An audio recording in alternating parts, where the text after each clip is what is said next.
ଯୀଶୁଖ୍ରୀଷ୍ଟ କାହିଁକି ଦେହବନ୍ତ ହେଲେ?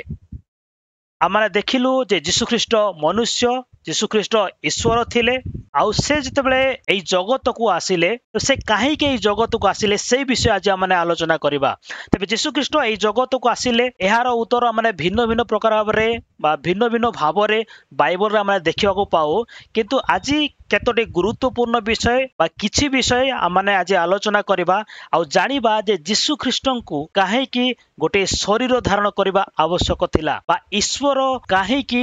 ଦେହବନ୍ତ ହେଲେ ସେଇ ବିଷୟ ଆଜି ଆମେ ଜାଣିବା। ତେବେ ଆମେ ଯେତେବେଳେ ଶାସ୍ତ୍ରକୁ ଦେଖୁ, ଶାସ୍ତ୍ରରେ ସ୍ପଷ୍ଟ ଭାବରେ ଲେଖା ଯାଇଅଛି ଯୀଶୁ ଦେହବନ୍ତ ହେଲେ। ଯଦି ଆମେ ଯୋହନ 1 ପର୍ବ ଅଧ୍ୟୟନ କରୁ, ସେଠାରେ ଲେଖାଯାଏ ଆଦ୍ୟରେ ବାକ୍ୟ ଥିଲେ, ବାକ୍ୟ ଈଶ୍ୱରଙ୍କ ସଙ୍ଗରେ ଥିଲେ, ସେହି ବାକ୍ୟ ଈଶ୍ୱର ଥିଲେ। ଏଠାରେ ଧ୍ୟାନ ଦେବା ବିଷୟ ଏହା ଯେ ଥିଲେ ଶବ୍ଦ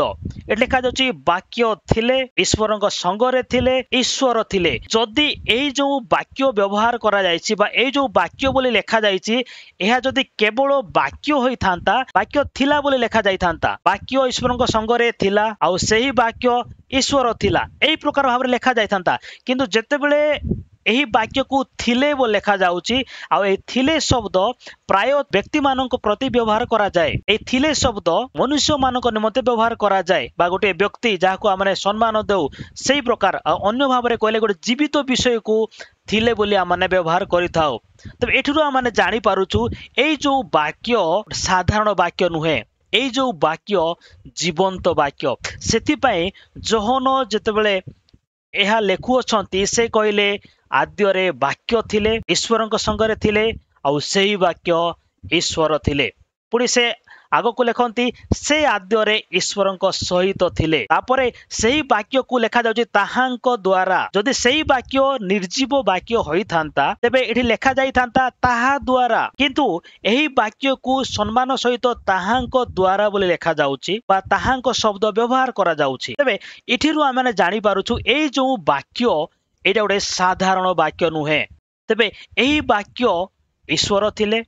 ଏହି ବାକ୍ୟ ଈଶ୍ୱରଙ୍କ ସଙ୍ଗରେ ଥିଲେ ବା ସହିତ ଥିଲେ, ଆଉ ଏହି ବାକ୍ୟ ଦ୍ୱାରା ସମସ୍ତ ବିଷୟ ସୃଷ୍ଟ ହେଲା। ଆଉ ଗୋଟିଏ ସୁଦ୍ଧା ତାହାଙ୍କ ବିନା ସୃଷ୍ଟ ହୋଇନାହିଁ। ଏମିତି କିଛି ନାହିଁ ଯାହାକି ତାହାଙ୍କ ବିନା ସୃଷ୍ଟି ହୋଇନାହିଁ। ତେବେ ଏହି ବିଷୟ ଆମେ ଜାଣିପାରୁଛୁ ଯେ ବାକ୍ୟ ଗୋଟେ ଜୀବନ୍ତ ବାକ୍ୟ, ବାକ୍ୟ ଗୋଟେ ବ୍ୟକ୍ତି ବିଶେଷ ଅଟେ ବୋଲି ଆମେ ଚିନ୍ତା କରିପାରୁଅଛୁ। ତେବେ ସେଇ ବିଷୟକୁ ଯେତେବେଳେ ଆମେ 14 ପଦରେ ଆମେ ଦେଖୁ, ସେଠାରେ ଏହି ପ୍ରକାର ଲେଖାଯାଏ ଆଉ ସେହି ବାକ୍ୟ ଦେହବନ୍ତ ହେଲେ। ଯେଉଁ ବାକ୍ୟକୁ ଗୋଟେ ବ୍ୟକ୍ତି ବିଶେଷ ପରି ସମ୍ମାନ ଦିଆଯାଇଥିଲା, ଯେଉଁ ବାକ୍ୟକୁ ଗୋଟେ ବ୍ୟକ୍ତି ପରି ବ୍ୟବହାର କରାଯାଇଛି, ଆଉ ସେଇ ବାକ୍ୟ ବର୍ତ୍ତମାନ କଣ ହଉଛି ଦେହବନ୍ତ ହେଲେ। ଯେଉଁ ବାକ୍ୟ ଈଶ୍ୱରଙ୍କ ସଙ୍ଗରେ ଥିଲେ, ଯେଉଁ ବାକ୍ୟ ଈଶ୍ୱର ଥିଲେ, ଆଉ ସେହି ବାକ୍ୟ ଦେହବନ୍ତ ହେଲେ। ତେବେ ଏଠି ଆମେ ଜାଣିପାରୁଛୁ ଯେ ଈଶ୍ୱର ଦେହବନ୍ତ ହେଲେ। ଏଠାରେ ଯୋହନ ଲେଖୁଛନ୍ତି ଆମ୍ଭେମାନେ ତାହାଙ୍କ ମହିମା ଦେଖିଲୁ। ସେହି ବାକ୍ୟ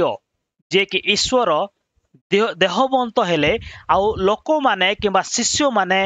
ତାହାଙ୍କ ମହିମା ଦେଖିଲେ, ଯୀଶୁଖ୍ରୀଷ୍ଟଙ୍କୁ ଦେଖିଲେ ଆଉ ମହିମା ଦେଖିଲେ ବୋଲି ସେମାନେ କହୁଛନ୍ତି। ଯୀଶୁଖ୍ରୀଷ୍ଟଙ୍କୁ ଦେଖିବା ଈଶ୍ୱରଙ୍କର ମହିମାକୁ ଦେଖିବା। ତେବେ ଏଥିରୁ ଆମେ ସ୍ପଷ୍ଟ ଭାବରେ ଜାଣିପାରୁ ଯେ ଯୀଶୁଖ୍ରୀଷ୍ଟ ଯିଏକି ଈଶ୍ୱର ଥିଲେ, ଯିଏକି ସୃଷ୍ଟିକର୍ତ୍ତା ଥିଲେ, ଯେ ଈଶ୍ୱରଙ୍କ ସଙ୍ଗରେ ଥିଲେ, ଈଶ୍ୱରଙ୍କ ସହିତ ଥିଲେ, ସେ ଦେହବନ୍ତ ହେଇ ଆମମାନଙ୍କ ମଧ୍ୟରେ ବାସ କଲେ, ଅର୍ଥାତ୍ ଏହି ଜଗତକୁ ଆସିଲେ। ଯଦି 14 ପର୍ବର ପୂର୍ବରୁ ଆମେ ଦେଖୁ ସେ ଆପଣା ଲୋକମାନଙ୍କ ନିକଟକୁ ଗଲେ, ସେ ଜଗତକୁ ଆସିଲେ, ଜଗତ ଚିହ୍ନିଲା ନାହିଁ, ତାଙ୍କ ନିଜ ଲୋକମାନେ ତାହାଙ୍କୁ ଗ୍ରହଣ କଲେ ନାହିଁ। ତେବେ ଜାଣିପାରୁଛୁ ଈଶ୍ୱର ଦେହବନ୍ତ ହେଇଛନ୍ତି, ଆଉ ସେଇ ଦେହବନ୍ତ ଯାହାକି ଆମେ ଦେଖିପାରୁଛୁ ଯୀଶୁଖ୍ରୀଷ୍ଟ ଅଟନ୍ତି। ତେବେ ଆଜି ଆମେ ଚିନ୍ତା କରିବା ଯୀଶୁଖ୍ରୀଷ୍ଟ କାହିଁକି ଦେହବନ୍ତ ହେଲେ ବା ଈଶ୍ୱର କାହିଁକି ଶରୀର ଧାରଣ କଲେ, କଣ ଆବଶ୍ୟକତା ଥିଲା, ସେଇ ବିଷୟରେ ଆମେ କେତୋଟି ପଏଣ୍ଟ ଆଜି ଆମେ ଦେଖିବା। ମୁଁ ଯେ ପ୍ରକାର ପୂର୍ବରୁ କହିଲି ଯେ ଏହି ବିଷୟ ଅନେକ ଲୋକ ଅନେକ ପ୍ରକାର ଭାବରେ ଉତ୍ତର ଦିଅନ୍ତି, କିନ୍ତୁ ଆମେ ଅଳ୍ପ କିଛି ବିଷୟ ଆଜି ଆମେ ଚିନ୍ତା କରିବା। କେହି ଜଣେ ମୋତେ ପଢିବାରେ ସାହାଯ୍ୟ କରନ୍ତୁ। ଯୋହନ 1 ପର୍ବର 18 ପଦ, ଯେ କେହି କେବେ ଈଶ୍ୱରଙ୍କୁ ଦେଖି ନାହିଁ, ଏହା ହେଉଛି ନିରାଟ ସତ୍ୟ। କେହି କେବେ ଈଶ୍ୱରଙ୍କୁ ଦେଖି ନାହିଁ, ପିତାଙ୍କ କୋଳସ୍ଥିତ ଅଦ୍ୱିତୀୟ ପୁତ୍ର ତାହାଙ୍କୁ ପ୍ରକାଶ କଲେ। पूर्व आम देखिलु 14 पदरे आम देखिलु जे जोहन लेखंती जे सही वाक्य देहबंत हेले आम मान मध्य बास कले आम्भे माने ताहांको महिमा देखिलु किंतु जो 18 पदरे आम देखुचु से निजे कहते केही ईश्वर को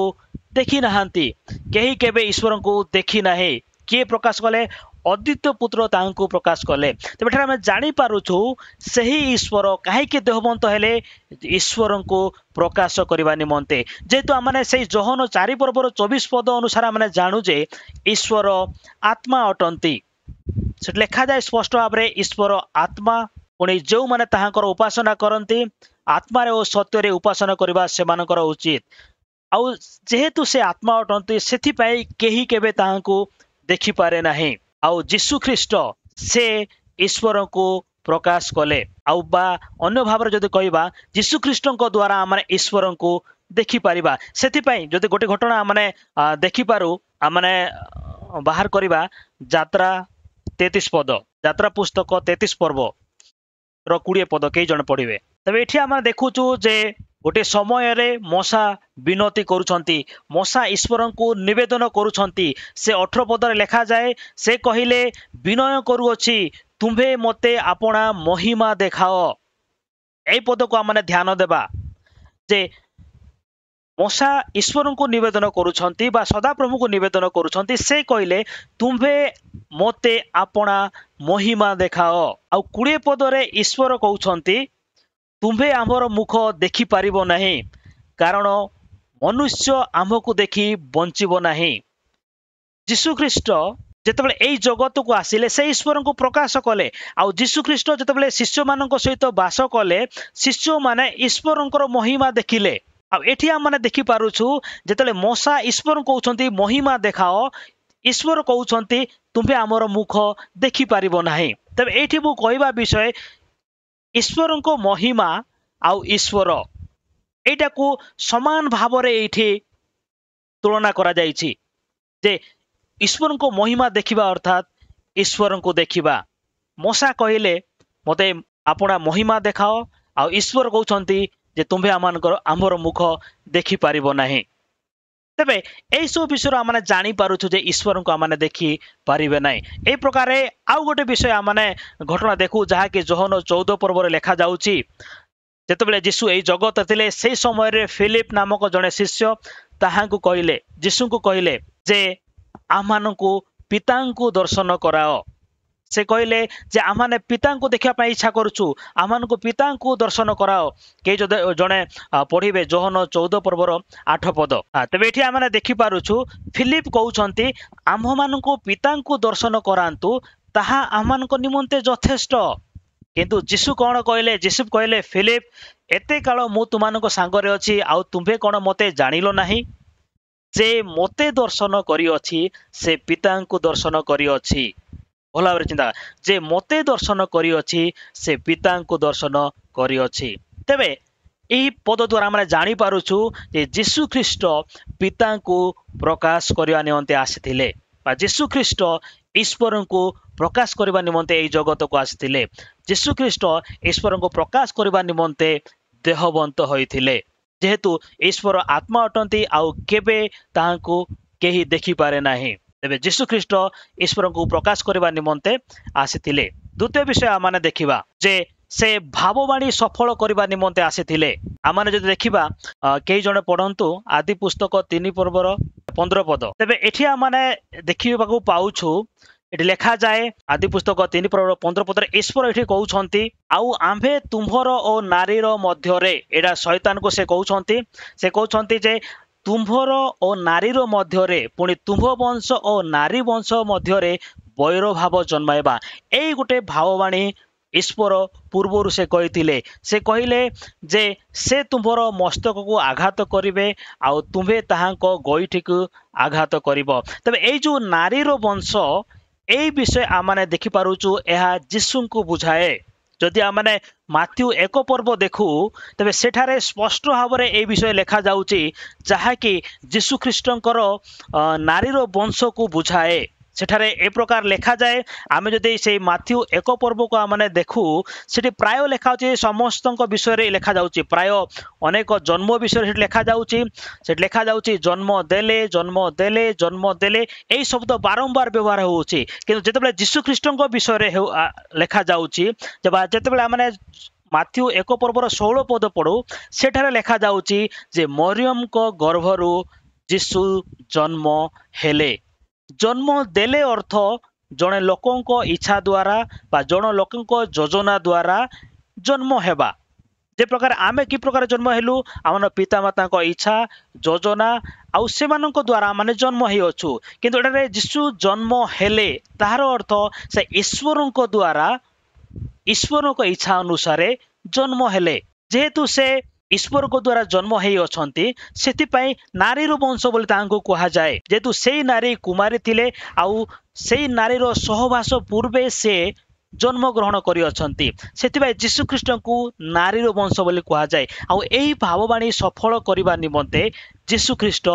देहवंत हेले बा एही भाववाणी सफल करिबा निमंते यीशु ख्रीष्ट एही जगत को आसिले जे भाववाणी सफल करिबा को भाववाणी हम देखु तुम्भ वंश मा सर्पर वंश आउ तांको वंश नारीर वंश मध्य बैर भाव जन्माइबा पुणी आम आउ गोटे विषय देखा आम जानी पारू जे से आदर्श देखाइबा निमंते एई जगत को आसिले बा गोटे आदर्श देखाइबा निमंते से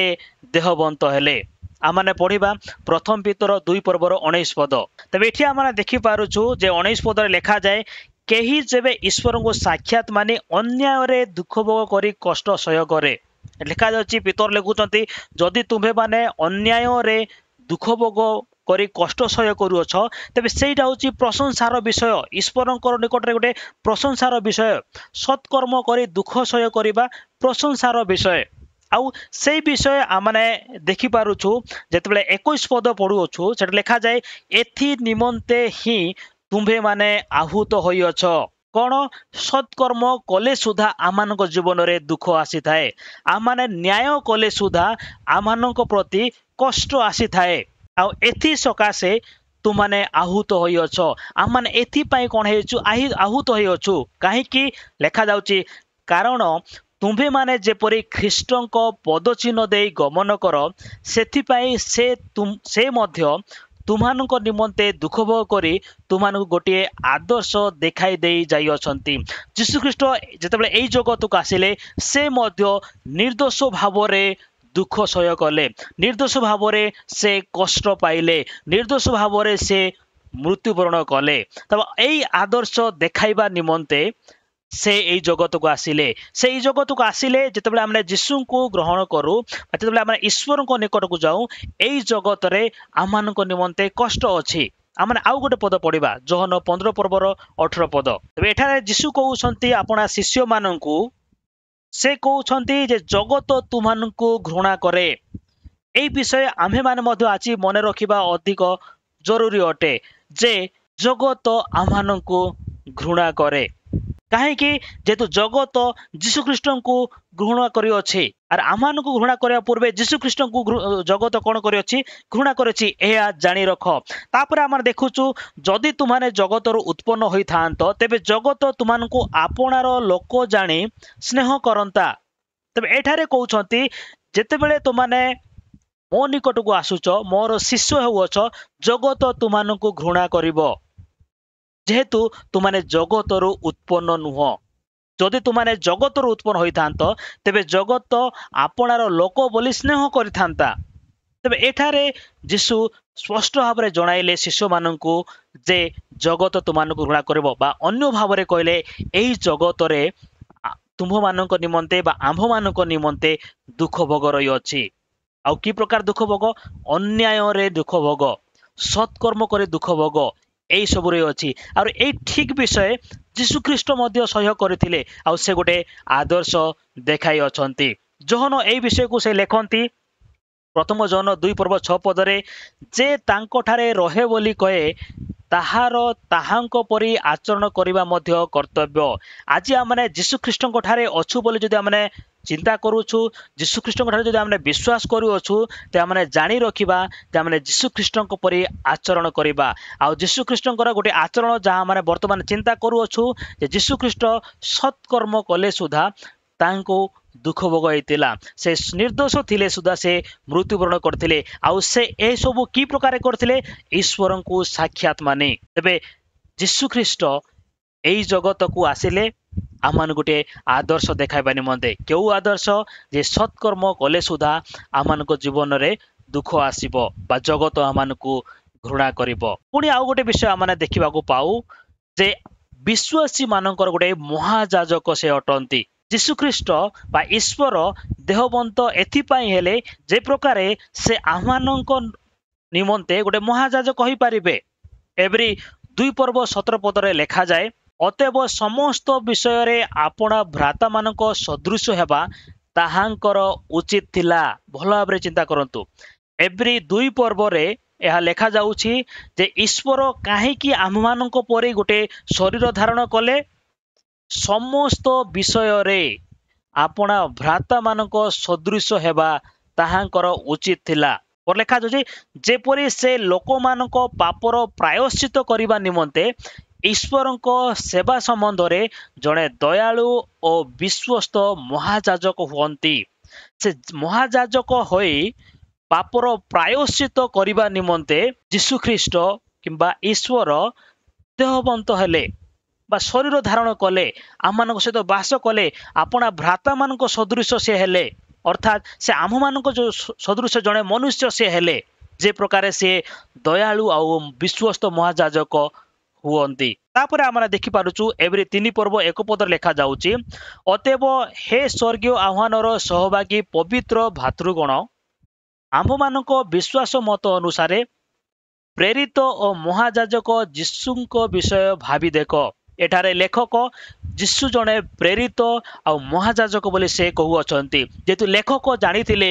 ଯେ ଯୀଶୁଖ୍ରୀଷ୍ଟ ଏଇ ଜଗତକୁ ଆସିଲେ ଆମମାନଙ୍କ ପାପର ପ୍ରାୟଶ୍ଚିତ କରିବା ନିମନ୍ତେ, ଆମମାନଙ୍କ ନିମନ୍ତେ ମହାଯାଜକ ଯେ ପ୍ରକାରେ ଲୋକମାନଙ୍କ ନିମନ୍ତେ ପ୍ରାୟଶ୍ଚିତର ବଳି ଉତ୍ସର୍ଗ କରୁଥିଲେ, ଠିକ୍ ସେଇ ପ୍ରକାରେ ଯୀଶୁଖ୍ରୀଷ୍ଟ ମହାଯାଜକ ହେବା ନିମନ୍ତେ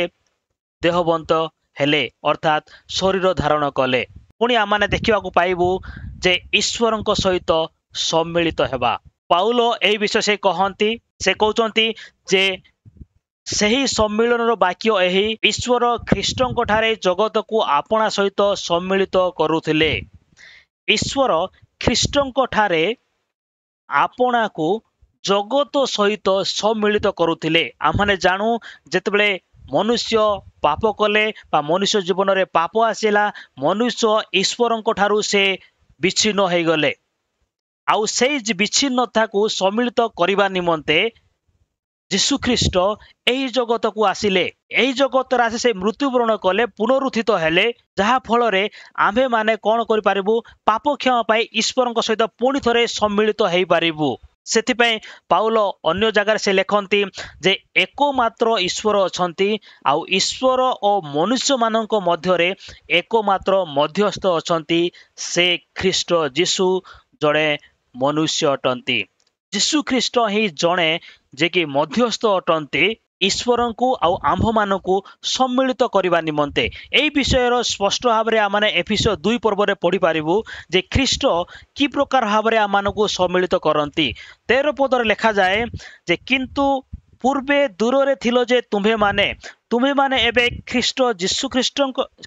ଯୀଶୁଙ୍କ ଠାରେ ତାହାଙ୍କ ରକ୍ତ ଦ୍ୱାରା ନିକଟସ୍ଥ ହୋଇଅଛ। ଏହି ବିଷୟ ଆମେ ଏଫେସୀୟ 2:13 ଦେଖୁ ଯେ ପୂର୍ବରେ ଦୂରରେ ଥିଲ ଯେ ତୁମ୍ଭେମାନେ, କିନ୍ତୁ ବର୍ତ୍ତମାନ ଯୀଶୁଖ୍ରୀଷ୍ଟଙ୍କ ରକ୍ତ ଦ୍ୱାରା ଈଶ୍ୱରଙ୍କ ନିକଟସ୍ଥ ହୋଇଅଛୁ। ତାପରେ 14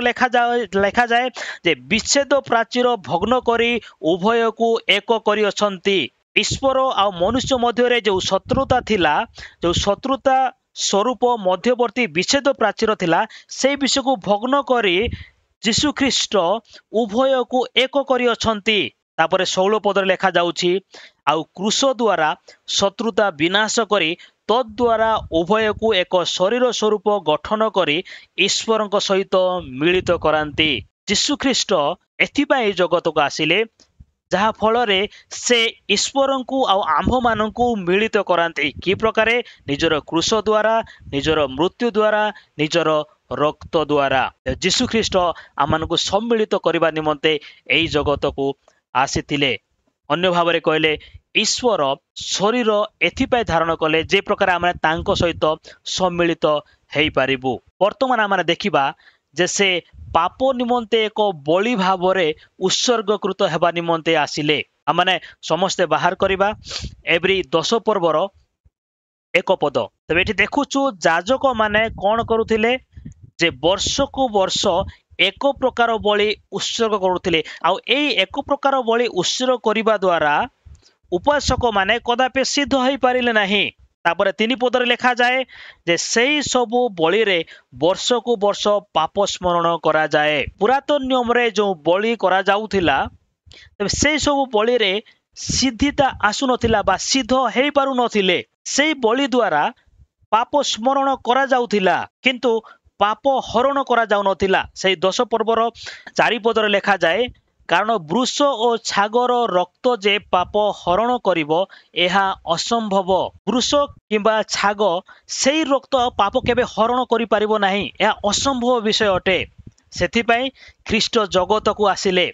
आउ से कहले बलिदान और नैवेद्य न लोड़ी मो निमंते एक शरीर प्रस्तुत कल। कहीं शरीर प्रस्तुत कले ईश्वर आम ये देखि पारुछु जे सेई रक्त जो रक्त की प्रकृत रे पाप हरण करिवो सेई रक्त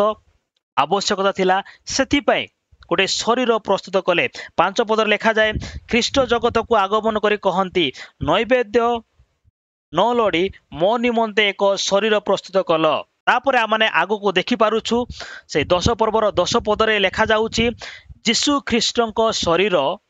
एका थरके उत्सर्गीकृत हेबा द्वारा सही इच्छा हेतु आम्भे माने पवित्रीकृत हेई अछु। जो शरीर ईश्वर प्रस्तुत कले से शरीर हेउची जीशु ख्रीष्टଙ୍କ शरीर आउ ताहा उत्सर्गीकृत हेबा द्वारा आम्भे माने पवित्रीकृत होई अछु। केवल सेतिकु ने लिखा जाउची आहुरी मध्य प्रत्येक याजक प्रतिदिन सेवा करिवा पई और थरकु दर सेई एक प्रकार बलि उत्सर्ग करिवा पई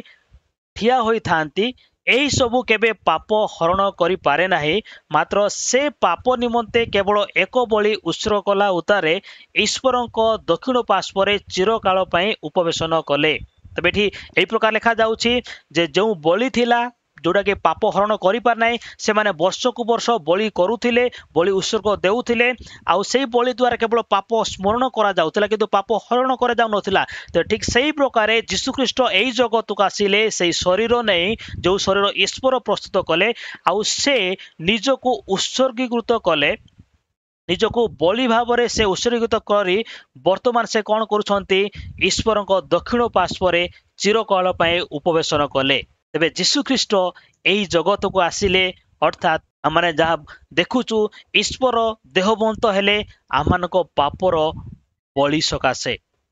जेहेतु आमने पापर दास भाव में जीवन यापन करूँ आमने पापरे मृत थिलु आमको मुक्ति आवश्यकता थिला जहाँकि आमने मार्क 10:45 देखिपारू एटा लेखा जाउची मनुष्य पुत्र मध्य सेवा पाइबाकू आसी नाहांती मात्र सेवा करिबाकू और अनेकंक निमंते मुक्तिर मूल्य ए विषय को आम ध्यान देवा। मुक्तिर मूल्य स्वरूपे आपना प्राण देवा को आसी अछंती। तबे जेतेबेले मुक्ति शब्द आसे मुक्ति सहित सर्वदा गोटे मूल्य थाए। बिना मूल्य रे मुक्ति केबे हुए नाही ए विषय आम जानी रखिबा। बिना मूल्य रे केबे मुक्ति हुए नाही। तबे आमनको मुक्ति देवा निमंते से मूल्य स्वरूपे कौन देले निजर प्राण देले अर्थात से निजको बलि भाव में उत्सर्गित कले आउ तहु सकाशे आम्भे माने पापरु क्षमा पाई अछु बा पापरु परित्राण पाई अछु। जीशु ख्रीष्ट एई जगत को आसिले पापर बलि निमंते बा पाप निमंते बलि भाव में से उत्सर्गीकृत हेले। पुणी आम देखा पाऊ जे शैतान रो कार्य विनाश करने निमंते जीशु ख्रीष्ट शैतान रो कार्य विनाश करने निमंते एई जगत को आसिथिले। आमने पढ़िबा एवरी 2 पर्वर 14 पदरे एठारे लेखा जाउची अतएव संतान माने रक्त मांसर सहभागी होइथिबारु से मध्य निजे सेही परी सेतिर सहभागी हेले। ଭଲ ଭାବରେ ଦେଖିବା ଏଠି ଲେଖା ଯାଉଛି ସନ୍ତାନ ମାନେ ରକ୍ତ ମାଂସର ସହଭାଗୀ ହୋଇଥିବାରୁ ଯୀଶୁଖ୍ରୀଷ୍ଟ ମଧ୍ୟ ସେଥିର ସହଭାଗୀ ହେଲେ କି ପ୍ରକାର ସେଇ ପ୍ରକାରେ ମାନେ ଅନ୍ୟ ଭାବରେ କହିଲେ ଈଶ୍ୱର ମଧ୍ୟ ରକ୍ତ ମାଂସ ଧରି ଏଇ ଜଗତକୁ ଆସିଲେ ଯେ ପ୍ରକାରେ ସନ୍ତାନ ମାନଙ୍କ ସହିତ ସହଭାଗୀ ହେବେ କେବଳ ସେତି ନୁହେଁ ଆଉ ଲେଖା ଯାଉଛି ମୃତ୍ୟୁ ଦ୍ୱାରା ମୃତ୍ୟୁର ଅଧିକାରୀକୁ ଅର୍ଥାତ୍ ଶୟତାନକୁ ବିନାଶ କରନ୍ତି ଈଶ୍ୱର କାହିଁକି ରକ୍ତ ମାଂସ ହୋଇ ଆସିଲେ ଏଇ ଜଗତକୁ ବା ଈଶ୍ୱର କାହିଁକି ରକ୍ତ ମାଂସ ହେଲେ ସନ୍ତାନ ମାନଙ୍କ ପରି ଯେ ପ୍ରକାରେ ସେ ମୃତ୍ୟୁର ଅଧିକାରୀକୁ ବିନାଶ କରିବେ ଅର୍ଥାତ୍ ଶୟତାନକୁ ସେ ବିନାଶ କରନ୍ତି ବା ଶୟତାନର କାର୍ଯ୍ୟକୁ ସେ ବିନାଶ କରନ୍ତି ସେଥିପାଇଁ ସେ ରକ୍ତ ମାଂସ ଧାରଣ କଲେ ଆଉ ପୁଣି ଲେଖାଯାଏ ପ୍ରଥମ ଜନ 3:8 ଶୟତାନର କାର୍ଯ୍ୟ ବିନାଶ କରିବା ଉଦ୍ଦେଶ୍ୟରେ ହିଁ ଈଶ୍ୱରଙ୍କ ପୁତ୍ର ପ୍ରକାଶିତ ହେଲେ ଜହନ ଲେଖନ୍ତି ଯେ ଈଶ୍ୱରଙ୍କ ପୁତ୍ର କାହିଁକି ପ୍ରକାଶିତ ହେଲେ ଶୟତାନର କାର୍ଯ୍ୟ ବିନାଶ କରିବା ନିମନ୍ତେ ପୁଣି ପାଉଲ ଲେଖନ୍ତି କଲସିୟ 2:15 ସମସ୍ତ ଆଧିପତ୍ୟ ଓ କର୍ତ୍ତାପଣର ଅସ୍ତ୍ରଶସ୍ତ୍ର ଛଡ଼ାଇ ପ୍ରକାଶରେ ସେମାନଙ୍କ ପ୍ରଦର୍ଶନ ପୂର୍ବକ କ୍ରୁଶରେ ବିଜୟ ଯାତ୍ରା କରିଅଛନ୍ତି ଆମମାନଙ୍କ ଈଶ୍ୱର ଯୀଶୁଖ୍ରୀଷ୍ଟ ସେ ସମସ୍ତ ଆଧିପତ୍ୟ ଓ କର୍ତ୍ତାପଣ ଅସ୍ତ୍ରଶସ୍ତ୍ର ଛଡ଼ାଇ ପ୍ରକାଶରେ ବିଜୟ ଯାତ୍ରା କରିଅଛନ୍ତି ଆଉ ଏଇ ସବୁ ବିଷୟ କୋଉଠାରେ ଘଟିଲା କ୍ରୁଶରେ ତାଙ୍କର ମୃତ୍ୟୁ ଦ୍ୱାରା ତାଙ୍କର କ୍ରୁଶାର୍ପିତ ଦ୍ୱାରା ତାଙ୍କର ପୁନରୁତ୍ଥାନ ଦ୍ୱାରା ଏଇ ସବୁ ବିଷୟ ଘଟିଲା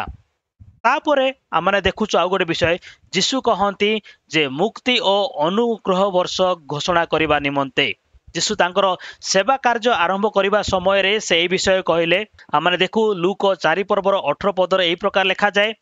ପ୍ରଭୁଙ୍କର ଆତ୍ମା ମୋ ଠାରେ ଅଧିଷ୍ଠିତ ଯେଣୁ ଦିନହୀନ ମାନଙ୍କ ନିକଟରେ ସୁସମାଚାର ପ୍ରଚାର କରିବା ନିମନ୍ତେ ସେ ମୋତେ ଅଭିଷିକ୍ତ କରିଅଛନ୍ତି ବନ୍ଦୀମାନଙ୍କ ନିକଟରେ ମୁକ୍ତି ଓ ଅନ୍ଧମାନଙ୍କ ନିକଟରେ ଦୃଷ୍ଟି ଲାଭର ବିଷୟ ଘୋଷଣା କରିବାକୁ ପୁଣି ଉପଦ୍ରବ ପ୍ରାପ୍ତ ଲୋକମାନଙ୍କୁ ମୁକ୍ତ କରିବାକୁ ଆଉ ପ୍ରଭୁଙ୍କ ଅନୁଗ୍ରହ ବର୍ଷ ଘୋଷଣା କରିବାକୁ ସେ ମୋତେ ପ୍ରେରଣ କରିଅଛନ୍ତି ଯୀଶୁଖ୍ରୀଷ୍ଟ ଏଠାରେ ନିଜେ କହୁଛନ୍ତି ଗୋଟେ ସମାଜ ଗୃହରେ ଯେତେବେଳେ ତାଙ୍କୁ ସୁଯୋଗ ଦିଆଗଲା ସେ ଏହି ବିଷୟ କହୁଛନ୍ତି ଯେ ମୁଁ ମୁକ୍ତି ଓ ଅନୁଗ୍ରହ ବର୍ଷ ଘୋଷଣା କରିବା ନିମନ୍ତେ ଆସିଅଛି ଆଉ ଏହି ବିଷୟ ଯେତେବେଳେ ଆମେ ଦେଖୁ ଯେ ଜୋହନ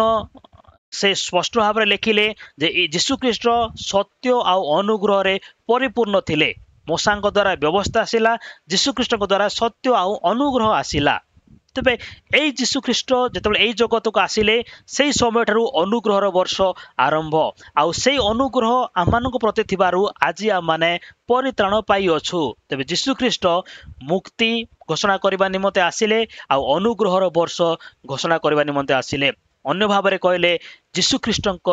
ଦ୍ୱାରା ବା ଯୀଶୁଖ୍ରୀଷ୍ଟଙ୍କ ସହିତ ଅନୁଗ୍ରହ ଆମମାନଙ୍କ ପ୍ରତି ଆସିଲା ପୁଣି ଆମେ ଦେଖିବାକୁ ପାଉଛୁ ପାପ ବହନ କରିବା ନିମନ୍ତେ ପ୍ରଥମ ପିତର 2:24 ଲେଖାଯାଏ ଆମ୍ଭେମାନେ ଯେପରି ପାପ ପ୍ରତି ମୃତ ହୋଇ ଧାର୍ମିକତା ନିମନ୍ତେ ଜୀବନ ଯାପନ କରୁ ଏଥି ନିମନ୍ତେ ସେ ଆପେ କ୍ରୁଶ ଉପରେ ନିଜ ଶରୀରରେ ଆମ୍ଭମାନଙ୍କର ସମସ୍ତ ପାପ ବହନ କଲେ ଯୀଶୁଖ୍ରୀଷ୍ଟ ଏଇ ଜଗତକୁ ଆସିଲେ ଶରୀର ଧାରଣ କଲେ ସେ ଆମମାନଙ୍କ ନିମନ୍ତେ କ୍ରୁଶ ଉପରେ ନିଜକୁ ସମର୍ପଣ କଲେ କଣ ପାଇଁ ଯେ ପ୍ରକାରେ ଆମ୍ଭେମାନେ ସମସ୍ତ ପାପରୁ ଉଦ୍ଧାର ପାଇବୁ ବା ସମସ୍ତ ପାପରୁ କ୍ଷମା ପାଇବୁ ବା ଅନ୍ୟ ଭାବରେ କହିଲେ ଆମେ ପାପ ପ୍ରତି ମୃତ ହୋଇ ଧାର୍ମିକତା ନିମନ୍ତେ ଜୀବନ ଯାପନ କରିବୁ ସେଥିସକାଶେ ଯୀଶୁଖ୍ରୀଷ୍ଟ ଦେହବନ୍ତ ହେଲେ ବା ଈଶ୍ୱର ଦେହବନ୍ତ ହୋଇ ଏଇ ଜଗତକୁ ଆସିଲେ ଯେ ଯୀଶୁଖ୍ରୀଷ୍ଟଙ୍କର କ୍ରୁଶ ଦ୍ୱାରା ଆମ୍ଭେମାନେ ପରିତ୍ରାଣ ପାଇଅଛୁ ବା ଯୀଶୁଖ୍ରୀଷ୍ଟ ଯେତେବେଳେ କ୍ରୁଶାର୍ପିତ ହେଲେ ସେ ଆମମାନଙ୍କ ପାପ ସେ ବହନ କଲେ ଆମମାନଙ୍କ ପାପର ଦଣ୍ଡ ତାହାଙ୍କୁ ଦିଆଗଲା ତାପରେ ଆମେ ଦେଖୁଛୁ ଯେ ଯୀଶୁଖ୍ରୀଷ୍ଟ ଅଭିଶାପରୁ ମୁକ୍ତ କରିବା ନିମନ୍ତେ ଏହି ଜଗତକୁ ଆସିଲେ ତେବେ ଗାଲାତ୍ୟ 3:14 ଏହା ସ୍ପଷ୍ଟ ଭାବରେ ଲେଖାଯାଉଛି ଯେ ଖ୍ରୀଷ୍ଟ ଆମ୍ଭମାନଙ୍କ ନିମନ୍ତେ ଅଭିଷିକ୍ତ ହୋଇ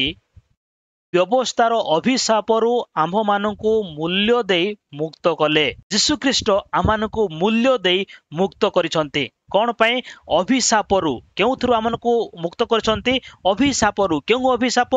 व्यवस्थार अभिशापरू से आमनकु कौन करछंती मुक्त करि अछंती और लिखा जाए जे के खुंटरे टंगा जाए से अभिषिप्त जीशुख्रीष्ट आसिकी से क्रूसरे क्रूसर्पित हेले क्रूसरे से क्रूसार्पित हेले खुंटरे से टंगा गले से गोटे अभिषिप्त भाव से मृत्युवरण कले कौन पाई आम मानकु अभिशापर मुक्ति करने निमंते आम जो आदि पुस्तक 3 पर्व आम पढ़ू से देखिपारू जिते मनुष्य पाप कला आदम प्रति अभिशाप आसिला हवांग प्रति अभिशाप आसिला सर्प प्रति अभिशाप आसिला आ जो आदम हवांग प्रति जो अभिशाप आसिला से अभिशाप आज पर्यंत आम प्रति अच्छी आउ एई अभिशापरू आमनको मुक्त करने निमंते जीशुख्रीष्ट एई जगत को आसिले एई जगत को से शरीर धारण कर आसिले जे प्रकार से मूल्य दे आमनको मुक्ति करती बा से निजे से अभिशाप को निज ऊपर को नेले आमनको अभिशापरू मुक्त करने निमंते जीशुख्रीष्ट देहवंत हेले आउ एइटा हम देखछु केउ मूल्य प्रथम कोरिन्थियो 6 पर्वर 20 पद से लिखा जाए तुम्हें माने विशेष मूल्य रे किणा जाई अछ आउ एटा केउ मूल्य से मूल्य होची आपणा प्राण मार्क 10 पर्वर 45 पद रे हमरा देखिलु जीशुख्रीष्ट निजर प्राण मूल्य देई आमानकु मुक्त करि अछंती केउठारु व्यवस्थार अभिशापरू तबे आम्भे माने विशेष मूल्य रे किणा जाई अछु तबे आम मानक विषय ईश्वर चिंता कले जेतु से हमको सृष्टि करि अछंती समस्त विषय चिंता करी योजना करी मनोनीत करी से कौन करछंती आमानकु किणी अछंती आ केउ मूल्य देले आपणा प्राण प्राणर मूल्य दे ईश्वर आमानकु किणी अछंती कौन पाए अभिशापरू मुक्त करने निमंते वर्तमान आम देखिबा जे जीशुख्रीष्ट रक्त द्वारा मुक्ति साधन करने निमंते एई जगत को आसिले कई जने पढ़िया साहाय्य करंतु एवरी 9 पर्वर 11 पद तबे एठी देखुछु जे जीशुख्रीष्ट आपणार रक्त घेनी आमानक निमंते अनंत मुक्ति साधन करि अछंती एठी लेखक बहुत स्पष्ट भाव लिखुचंती जे ख्रीष्ट वर्तमान उत्तम उत्तम विषयर महाजाजक स्वरूपे उपस्थित होई ए सृष्टि भिन्न अहस्तकृत महत्तर और श्रेष्ठतर तंबू दे जाई छाग और गौबस्तर रक्त नुहे तेबे जीशुख्रीष्ट गोटे ए प्रकार तंबू रे जाइछन्ते जहाँकि अहस्तकृत अटे आ श्रेष्ठतर तंबू अटे से मध्य रे से कौन कले से प्रवेश कले जहाँकि महापवित्र स्थान आ से की प्रकार प्रवेश कले आपणार रक्त घेने निजर रक्त नहीं से कौन सी छाग किंबा कौन सी वृषर रक्त से नहीं नहांती किंतु से निजर रक्त नहीं से महापवित्र स्थान में प्रवेश कले कौन पाए आमानंकु अनंत मुक्ति साधन करने निमंते कहीं जदि छाग और वृष मान रक्त पुणी अशुचि मान सेचित गाभी भस्म शरीर को पवित्र करे तेबे जेउ ख्रीष्ट चिरंतन आत्मा द्वारा आपना को निखुंत बलि स्वरूपे ईश्वर निकट में उत्सर्ग कले ताहांक रक्त केते अधिक परिमाण रे जीवित ईश्वर सेवा करने निमंते मृत कर्मरु आम मानक विवेक को शुद्ध न करिवो तबे एठारे लेखक लिखुचंती जे छाग आउ वृषर रक्त द्वारा अशुचि मानक ऊपर सेचित गाभी भस्म शरीर को पवित्र करे बा एई रक्त द्वारा पवित्र करा जाउथिला तबे जदि से वृष आउ छाग रक्त गोटे शरीर को पवित्र करूअछि तबे जीशुख्रीष्ट जे कि तांको निज रक्त नहीं से महापवित्र स्थान को जाई अछंती ते ताहा केते अधिक परिमाण रे आमानंकु शुद्ध न करिवो तबे एठी सीधा सळख भाबरे लेखक कहउछंती जे जीशुख्रीष्ट आमानक निमंते अनंत मुक्ति साधन करिबा निमंते आपना रक्त घेनी महापवित्र स्थान रे प्रवेश कले लेखक आउ विषय लेखंती 15 पदरे आउ एही कारणरू से नूतन नियमर मध्यस्थ होई अछंती जेपरि प्रथम नियमकालीन अपराध मार्जनार्थे मृत्युभोग करा जाइथिबारु आहूत लोक माने अनंत अधिकार संबंधी प्रतिज्ञार फल प्राप्त हुअन्ति जीशुख्रीष्ट एई नूतन नियम कौन जे रक्त द्वारा अनंत मुक्ति साधन करिबा एई विषय से मध्यस्थ हेले आमानकु ईश्वर सहित मिलित कराइबा आमानकु अनंत जीवन अधिकारी कराइबा निमंते तेबे एही निजर रक्त उत्सर्ग करबा निमंते जीशुख्रीष्ट शरीर धारण कले जदि से शरीर धारण करि न थांते तेबे तांको पाखरे रक्त न थांता और जदि रक्त न थांता तेबे मुक्ति साधन होई पारि न थांता जीशु ख्रीष्ट आमको अनंत मुक्ति साधन करने निमंते शरीर धारण कले अन्य भाव कहले से देहवंत हेले। आउ गोटे विषय आम देखा जे आज्ञाबहतार प्रतिनिधि हेबा निमंते बा अन्य भाव कहले से आज्ञाबहता को से आम निमंते देखाइले। आम जदि पढ़ू रोमियो 5:18 पदरे यही प्रकार लिखा जाए अतएव जनकर अपराध फलस्वरूपे जेपरी समस्त मनुष्यों प्रति दंडाज्ञा घटिला सेहीपरि मध्य जनकर धार्मिकतार कर्मर फलस्वरूपे समस्त मनुष्यों प्रति जीवनदायक धार्मिक गणना घटिला। तेबे आम देखि पाउछु जनकर अपराध सकाशे मनुष्य प्रति दंडाज्ञा आसिला आ जनकर धार्मिकतार कर्मर फलस्वरूपे मनुष्य मान प्रति धार्मिकता आसिला। एठारे आम जब देखू तेबे आदम आउ जीशुक विषय रे तुलना करा जाउची। आदम द्वारा आमान प्रति दंडाज्ञा आसिला जीशुख्रीष्ट द्वारा आमान प्रति धार्मिकता आसिला। पुणी लेखा जाउची जे कारण जेपरी जनकर अनाज्ञाबहता द्वारा अनेके पापी हेले आदम जेतेबेले से अनाज्ञाबह हेले तांको द्वारा माने समस्ते पापी हेलु आउ सेहीपरि मध्य जनकर आज्ञाबहता द्वारा अर्थात जीशुख्रीष्टंकर आज्ञाबहता आउ बाइबल रे लेखा जाउची क्रूसिय पर्यंत आज्ञाबहता आउ सेही आज्ञाबहता द्वारा आम्भे माने धार्मिक हेबु। तबे एई जो आज्ञाबह हेबा बा एई जो आज्ञाबहता से आमानकु देखाई अछंती से आमानकु सिखाई अछंती जे आम्भे माने जे प्रकार आज्ञाबह हेबु। आउ सेही विषय आम जदि प्रथम कोरिन्थियो 15 पर्वर 45 पद पढ़ू एठा लेखा जाए एहीपरि मध्य लेखा अछि प्रथम मनुष्य आदम जीवित प्राणी हेले शेष आदम जीवनदायक आत्मा हेले। आदम जीवित प्राणी और शेष आदम जे कि जीशुख्रीष्ट से जीवनदायक आत्मा हेले। पुणी लेखा जाउछि 47 पदरे प्रथम मनुष्य पार्थिव मृत्तिकार निर्मित द्वितीय मनुष्य स्वर्गरु आगत। तेबे जीशुख्रीष्ट स्वर्गरु आसिले आज्ञाबहता जीवन जापन कले क्रूसिय पर्यंत कौन पाए जद्वारा आम्भे माने समस्ते ताहाको आज्ञाबहता द्वारा धार्मिक हेबु। जेहेतु आदम अनाज्ञाबह हेले आमाने समस्ते पापी हेलु ठीक सेही प्रकार जीशुख्रीष्ट एई जगत को आसिले आज्ञाबह हेले आ तांकर आज्ञाबहता द्वारा आमाने धार्मिक हेबु। आ जदि आमाने गोटे उदाहरण देखिबु जोटा कि आमे समस्ते जानिछु जे प्रलोभन किंबा परीक्षा आदम होबा प्रति प्रलोभन आसिला जीशुख्रीष्टଙ୍କ प्रति मध्य प्रलोभन आसिला। प्रलोभन शारीरिक प्रलोभन आसिला व्यक्तिगत लाभ बा शक्ति विषय प्रलोभन आसिला ठीक सही प्रकार जीशुख्रीष्टଙ୍କ प्रति मध्य आसिला। लेखा जाउछि आदि पुस्तक 3 पर्वर 1 पदरे तुम्भे जे कोनोसी वृक्षर फल खाई पारो यह शारीरिक संबंधी अटे। ठीक सही प्रकार शैतान जीशु को मध्य कहले एही पत्थर को रोटी करी खाओ आ यह गोटे चक्षुर अभिलाष विषय जेतु आमने देखि पारू जे चक्षुर बांछानीय होई माने जेतेबेले हवा को कुहा गला तो से फल को से जेतेबेले देखिले गोटे बांछानीय हैला से जेतेबेले देखिले गोटे लोभनीय तांकर गोटे जात हैला या होची शारीरिक प्रलोभन चक्षुर अभिलाष। तापरे कहले तुमे कोनोसी रूपे मरिबो नाही ए विषय सर्प कहितिले हवा को आ ठीक सही प्रकार शैतान मध्य जीशु कहले तुम्भ पाद पत्थर रे बाजिबो नाही शारीरिक अभिलाष। सर्प कहले हवांको तुमे परमेश्वर को परि होई जिवो आ शैतान जीशुख्रीष्ट को मध्य कहतिले जगतर समस्त राज्य तुम्भर होई जिवो जाकी लौकिक गर्व प्रथम जन 2 पर्वर 15-16 पदरे आम एटा देखा पाऊ। तेबे एठारे आम यह देखि पाउछु आदम होबा प्रति जो परीक्षा किंबा प्रलोभन आसीतिला ठीक सेही प्रकार जीशुख्रीष्ट प्रति मध्य परीक्षा आ प्रलोभन आसीतिला। आदम होबा से माने अनाज्ञाबह हेले किंतु जीशुख्रीष्ट आज्ञाबह होई से परीक्षा को से जययुक्त कले से विजय लाभ कले आ से आज्ञाबहता द्वारा आम्भे माने धार्मिक हेबु आ से आज्ञाबहता देखाइबा निमंते से आज्ञाबहता प्रकाश करिबा निमंते ईश्वर गोटे शरीर धारण करी एई जगत को आसिले। पुणी आम देखा पाऊ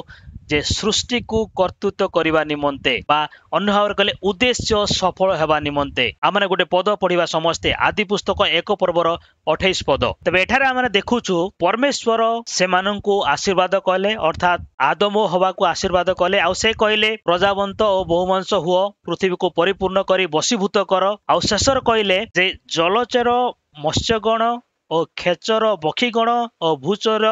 ଉରଗାମୀ ଜନ୍ତୁଗଣ ଉପରେ କର୍ତ୍ତୃତ୍ୱ କର। ତେବେ ଈଶ୍ୱର ଯେତେବେଳେ ମନୁଷ୍ୟକୁ ସୃଷ୍ଟି କଲେ ସେ ଏଇ ବହୁତ ବଡ ଗୋଟେ ଉଦ୍ଦେଶ୍ୟ ସେମାନଙ୍କୁ ଦେଲେ ଯେ ତମମାନେ କଣ କର, ସମସ୍ତ ପ୍ରାଣୀ ଉପରେ କର୍ତ୍ତୃତ୍ୱ କର, ପକ୍ଷୀଗଣ ଜନ୍ତୁଗଣ ଉପରେ ମତ୍ସ୍ୟଗଣ ଉପରେ ତମେ କଣ କର, କର୍ତ୍ତୃତ୍ୱ କର। କିନ୍ତୁ ଯେତେବେଳେ ମନୁଷ୍ୟ ପାପ କଲେ ସେ ଏଇ ବିଷୟ ସେ ହରାଇଲେ। କିନ୍ତୁ ଯୀଶୁ ଯେତେବେଳେ ଏଇ ଜଗତକୁ ଆସିଲେ ସେଇ ଉଦ୍ଦେଶ୍ୟକୁ ସେ ସଫଳ କରୁଅଛନ୍ତି। ଆମେ ପଢିବା ଏବ୍ରୀ 2 ପର୍ବର 8 ପଦ। ଏଠାରେ ଲେଖାଯାଏ, ତୁମ୍ଭେ ତାହାର ପଦ ତଳେ ସମସ୍ତ ବିଷୟ ଅଧୀନ କରି ରଖିଅଛ। ପ୍ରକୃତରେ ସେ ସମସ୍ତ ବିଷୟକୁ ତାହାର ବଶୀଭୂତ କରିବାରେ କୌଣସି ବିଷୟକୁ ତାହାର ଅବଶୀଭୂତ କରି ଛାଡି ନାହାନ୍ତି। ଯୀଶୁଖ୍ରୀଷ୍ଟଙ୍କ ବିଷୟରେ କୁହାଯାଉଛି ଯେ ଈଶ୍ୱର ସମସ୍ତ ବିଷୟ ତାଙ୍କର ଅଧୀନରେ ରଖିଅଛନ୍ତି। ଆଉ ଲେଖାଯାଏ, ଆମ୍ଭେମାନେ ଏ ପର୍ଯ୍ୟନ୍ତ ସମସ୍ତ ବିଷୟ ତାହାର ବଶୀଭୂତ ହୋଇଥିବାର ଦେଖିନାହୁଁ ସତ, କିନ୍ତୁ ଦୂତମାନଙ୍କ ଅପେକ୍ଷା ଯେ ଅଳ୍ପ ସମୟ ନ୍ୟୁନୀକୃତ ହୋଇଥିଲେ ତାହାଙ୍କୁ ଅର୍ଥାତ୍ ଯୀଶୁଙ୍କୁ ମୃତ୍ୟୁର ଦୁଃଖଭୋଗ ହେତୁ ଗୌରବ ଓ ସମ୍ଭ୍ରମ ରୂପ ମୁକୁଟ ପରିଧାନ କରିଥିବାର ଦେଖୁଅଛୁ। ଏଠି ଲେଖକ ଲେଖୁଛନ୍ତି ଯେ ଯୀଶୁଖ୍ରୀଷ୍ଟଙ୍କର ପାଦ ତଳେ ସମସ୍ତ ବିଷୟ ଅଧୀନ କରିଅଛ। ଆର ଏମିତି କୌଣସି ବିଷୟ ନାହିଁ ଯାହାକି ତାଙ୍କର ଅବଶୀଭୂତ ହେଇପାରିବ। ଆଉ ଏ ପର୍ଯ୍ୟନ୍ତ ଆମମାନେ ସମସ୍ତ ବିଷୟ ବଶୀଭୂତ ହେବାର ଦେଖୁନାହୁଁ, ଯେହେତୁ ଲେଖାଯାଉଛି ଯେ ଦୂତମାନଙ୍କ ଅପେକ୍ଷା ଅଳ୍ପ ସମୟ ନ୍ୟୁନୀକୃତ ହୋଇଥିଲେ। ଯୀଶୁଖ୍ରୀଷ୍ଟ ଦୂତମାନଙ୍କ ଅପେକ୍ଷା ଅଳ୍ପ ସମୟ କଣ ହେଇଥିଲେ, ନ୍ୟୁନୀକୃତ ହେଲେ। ଅର୍ଥାତ୍ ଯୀଶୁଙ୍କୁ ମୃତ୍ୟୁର ଦୁଃଖ ଭୋଗ ହେତୁ ମାନେ ଯୀଶୁଖ୍ରୀଷ୍ଟ ଦୁଃଖ ଭୋଗ କରି ଯେଉଁ ମୃତ୍ୟୁବରଣ କଲେ, ଆଉ ସେ ମୃତ୍ୟୁବରଣ କରିଥିବା ସକାଶେ ଗୌରବ ଓ ସମ୍ଭ୍ରମ ମୁକୁଟ ପରିଧାନ କରିଅଛନ୍ତି। ଆଉ ଏଇ ବିଷୟ ଆମେ ଦେଖୁଅଛୁ। ବର୍ତ୍ତମାନ ପର୍ଯ୍ୟନ୍ତ ସମସ୍ତ ବିଷୟ ବଶୀଭୂତ ହୋଇଅଛି, ସେଟା ଆମେ ଦେଖୁନାହୁଁ ସତ, କିନ୍ତୁ ଗୋଟିଏ ବିଷୟ ଦେଖୁଛୁ, ମୃତ୍ୟୁ ଭୋଗ କରି ବା ଦୁଃଖ ଭୋଗ କରି ଗୌରବ ଓ ସମ୍ଭ୍ରମ ରୂପ ମୁକୁଟ ପରିଧାନ କରିଅଛନ୍ତି। ଆଉ ସେଇ ବିଷୟ ଆମେ ଦେଖୁଅଛୁ। ଆଉ ଲେଖାଯାଉଛି, ଈଶ୍ୱରଙ୍କ ଅନୁଗ୍ରହରେ ପ୍ରତ୍ୟେକ ମନୁଷ୍ୟ ନିମନ୍ତେ ସେ ମୃତ୍ୟୁ ଆସ୍ୱାଦନ କରନ୍ତି। ଯୀଶୁଖ୍ରୀଷ୍ଟ ଏଇ ଜଗତକୁ ଆସିଲେ, ମୃତ୍ୟୁ ଆସ୍ୱାଦନ କଲେ, ମୃତ୍ୟୁ ଭୋଗ କଲେ, ଯୋଉ ପ୍ରକାର ସେ ଗୌରବ ଆଉ ସମ୍ଭ୍ରମର ମୁକୁଟ ପରିଧାନ କରିବେ, ବା ଅନ୍ୟ ଭାବରେ କହିଲେ ସମସ୍ତ ବିଷୟକୁ ସେ ବଶୀଭୂତ କରାଇବେ। ଯେଉଁ ବିଷୟ ମନୁଷ୍ୟକୁ ଦିଆଯାଇଥିଲା, ଯେଉଁ ବିଷୟ ମନୁଷ୍ୟମାନେ ହରାଇଥିଲେ, ସେଇ ବିଷୟକୁ ସଫଳ କରିବା ନିମନ୍ତେ ବା ସୃଷ୍ଟିକୁ କର୍ତ୍ତୃତ୍ୱ କରିବା ନିମନ୍ତେ ଯୀଶୁଖ୍ରୀଷ୍ଟ ଶରୀରରୁ ଧାରଣ କରି ଆସିଲେ ବା ଦେହବନ୍ତ ହୋଇ ଆସିଲେ। ପୁଣି ଯୀଶୁ ମଧ୍ୟ ସେ କହନ୍ତି, ଯୀଶୁ ସେମାନଙ୍କ ନିକଟକୁ ଆସି ଆଳାପ କରି କହିଲେ, ସ୍ୱର୍ଗ ଓ ପୃଥିବୀର ସମସ୍ତ ଅଧିକାର ମୋତେ ପ୍ରଦତ୍ତ ହୋଇଅଛି। ଯୀଶୁଖ୍ରୀଷ୍ଟ ଯେତେବେଳେ ଶିଶୁମାନଙ୍କୁ ଶେଷରେ ଯିବା ସମୟରେ ସେ କହିଲେ ଯେ ସ୍ୱର୍ଗ ଓ ପୃଥିବୀର ସମସ୍ତ ଅଧିକାର ମୋତେ ପ୍ରଦତ୍ତ ହୋଇଅଛି। ଯୀଶୁ ଏଠାରେ ପ୍ରକାଶ କରୁଅଛନ୍ତି ଯେ ସବୁ ବିଷୟ ମୋ ଠାରେ ବଶୀଭୂତ ଅଟେ। ତାପରେ ଆଉ ଗୋଟେ ଆମେ ପଦରେ ଆମେ ଦେଖିବାକୁ ପାଉ, ପାଉଲ ଲେଖୁଅଛନ୍ତି ଯେ ଏଫେସୀୟ 1 ପର୍ବର 22 ପଦରେ, ଆଉ ସମସ୍ତ ବିଷୟ ତାହାଙ୍କ ପାଦ ତଳେ ବଶୀଭୂତ କରି ରଖି ତାହାଙ୍କୁ ସର୍ବ ବିଷୟର ମସ୍ତକ ସ୍ୱରୂପେ ମଣ୍ଡଳୀକୁ ଦାନ କଲେ। ତେବେ ସବୁ ବିଷୟର ସମସ୍ତ ବିଷୟକୁ ଯୀଶୁଖ୍ରୀଷ୍ଟଙ୍କ ପାଦ ତଳେ ବଶୀଭୂତ କଲେ, ଆଉ ସେଇ ସବୁ ବିଷୟର ତାଙ୍କର ମସ୍ତକ ସ୍ୱରୂପ ମଣ୍ଡଳୀକୁ ଦାନ କଲେ। ଅର୍ଥାତ୍ ଯୀଶୁଖ୍ରୀଷ୍ଟ ସମସ୍ତ ବିଷୟକୁ ନିଜର ଅଧୀନରେ କଲେ, ଆଉ ସେଇ ବିଷୟ ମନୁଷ୍ୟକୁ ସେ ଦାନ କରିଅଛନ୍ତି। ଯଦି ସରଳ ଭାବରେ କହିବା, ମନୁଷ୍ୟ ଯେଉଁ ଉଦ୍ଦେଶ୍ୟକୁ ସେ ହରାଇଥିଲା, ସୃଷ୍ଟିକୁ କର୍ତ୍ତୃତ୍ୱ କରିବା ଉଦ୍ଦେଶ୍ୟ, ସେଇ ଉଦ୍ଦେଶ୍ୟକୁ ଯୀଶୁଖ୍ରୀଷ୍ଟ ସଫଳ କରି ମଣ୍ଡଳୀକୁ ସେ କଣ କରିଅଛନ୍ତି, ଦାନ କରିଅଛନ୍ତି। ସେଥିପାଇଁ ପ୍ରକାଶିତରେ ଆମେ ଗୋଟେ ପଦ ଦେଖୁ, ଲେଖାଯାଏ, ଆମ୍ଭେ ଯେପରି ଜୟ କରି ଆମର ପିତାଙ୍କ ସହିତ ତାହାଙ୍କ ସିଂହାସନରେ ବସିଅଛୁ, ଯେପରି ଯେ ଜୟ କରେ ଆମ୍ଭେ ତାହାକୁ ଆମ୍ଭ ସହିତ ଆମର ସିଂହାସନରେ ବସିବାକୁ ଦେବୁ। ଗୋଟେ ଦିନ ଆମ୍ଭେମାନେ ପିତାଙ୍କ ସହିତ ତାଙ୍କ ସିଂହାସନରେ ବସିବୁ, ଆଉ ଏଇ ସୃଷ୍ଟିକୁ ଆମେ କର୍ତ୍ତୃତ୍ୱ କରିବୁ। ଆଉ ଏଇ ବିଷୟ ଯୀଶୁଖ୍ରୀଷ୍ଟଙ୍କର ମୃତ୍ୟୁ ଦ୍ୱାରା, ଯୀଶୁଖ୍ରୀଷ୍ଟଙ୍କର ପୁନରୁତ୍ଥାନ ଦ୍ୱାରା ସଫଳ ହେଲା। ଅନ୍ୟ ଭାବରେ କହିଲେ ଯୀଶୁଖ୍ରୀଷ୍ଟ ଏଇ ଜଗତକୁ ଯୋଉ ଆସିଲେ, ଶରୀର ଧାରଣ କଲେ, ଦେହବନ୍ତ ହେଲେ, ଏଇ ଉଦ୍ଦେଶ୍ୟକୁ ସଫଳ କରିବା ନିମନ୍ତେ। ଯେଉଁ ଉଦ୍ଦେଶ୍ୟକୁ ମନୁଷ୍ୟ ପାପ କରି ହରାଇଥିଲା, ସେଇ ଉଦ୍ଦେଶ୍ୟକୁ ସଫଳ କରିବା ନିମନ୍ତେ ଯୀଶୁଖ୍ରୀଷ୍ଟ ଏଇ ଜଗତକୁ ଆସିଥିଲେ।